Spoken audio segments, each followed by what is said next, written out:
Hello, everybody. Sorry for the weird intro. I'm Christy Peterson from Vintage Books, and this is the book report.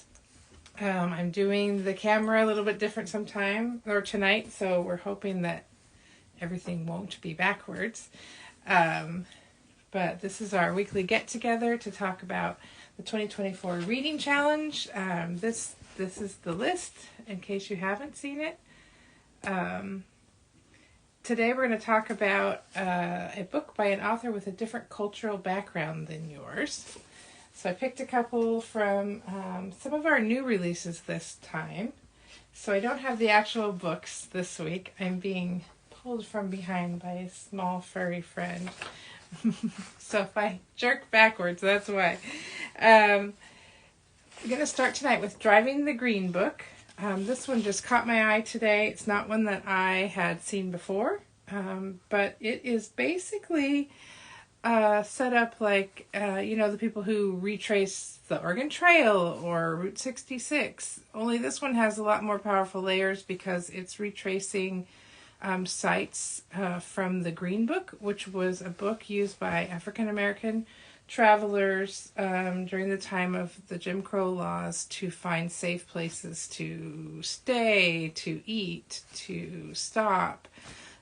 So obviously there's a layer of more serious, but it's also just a really fascinating look at the history and the places that were in the Green Book along the way. So really fascinating historical work in this book. Another book that I chose to highlight this week is called Behind You is the Sea by Susan Moadi Daraj, and I'm probably really not pronouncing that name correctly. She is a Palestinian American author. She's the author of A Curious Land, which won the American Book Awards.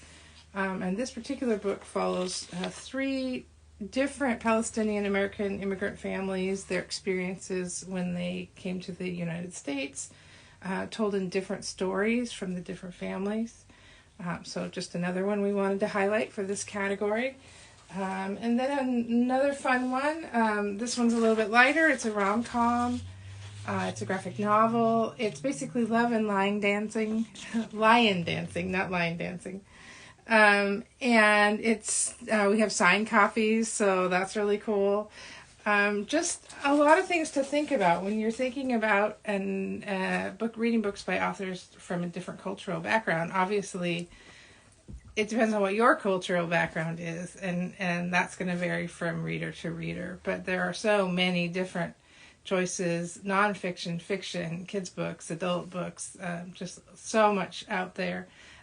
We use new, obviously, but just a really rich array of choices to fulfill that category. So that's been really fun. Oh, sorry, one more that I wanted to highlight. Calling for a Blanket Dance. This was the ARC copy, so not the actual copy that you'll see in the store. But this is a book that I can't even remember. Becky read this book. Pepper read this book. I think Val read this book. Several people in the store read the book and really, really liked it. So one of the favorite books, not from this last year, but the year before last, in the store stuff. So definitely something to check out. Really fantastic book by Oscar Hoka. All right. So other news for the day, other new releases. We're super excited about Anita Kelly's How You Get the Girl. We're going to be talking with them at 7 o'clock, so in just a few minutes on Vintage Books Live. If you're interested in joining us for that, you can hop over to our YouTube page. We'll just be about 10 minutes, I think, from now. But this is a rom-com. The two characters are in the basketball world. One's a former player, one's a coach. And so I'm super excited to talk to Anita about choices, like, why basketball and just different things about author choices, writing, and that kind of thing. Some of the other books they've written too that are loosely related to this one, but not the exact same character. So join us for that if you can. If you can't, you can always watch the replay afterwards. A few more books that came out today. One of my favorite authors of all time is T. Kingfisher. This is one from her horror series. The first one was What Moves the Dead. This is at What Feasts at Night. This is, again, an arc. There's the copy that's in the store is a nice little hardcover. But I really enjoy her writing. This particular series is in our horror section, but it's gothic horror. It's creepy. Somebody described it as like cozy horror, if that's possible, because it's creepy, but not like really spooky, like scary. If you like that, you'll love that. One came out in YA today. Again, obviously another one that would fit in the category that we were talking about previously. Black Girl, You Are Atlas by Renee Watson. It's a collection of poems about growing up as a black girl in Portland, Oregon. So it's fun to have that local connection. Also just a stunning cover. So hopefully I can't see the camera since it's pointing the other way, so hopefully you're being able to see this gorgeous cover. But hopefully it's the right way around, which is the big goal of turning the camera around. You can't see how gorgeous this cover is just from the printout that I made, but this is one of my favorite covers from the week. It's all the things that you see that are kind of a copper colored on this one are kind of sparkly, so it's really pretty.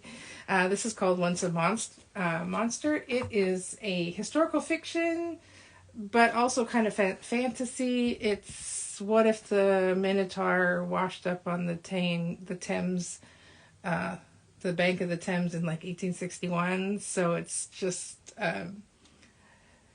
it's kind of an interesting premise. You kind of wonder how the author came up with that and what made them think of Minotaurs in London and in the 1860s. So that's a fun one to check out. Another one is The Sun Walks Down by Fiona McFarlane. This was actually one of my favorite books that released very early last year as a hardcover. It's now out in paperback.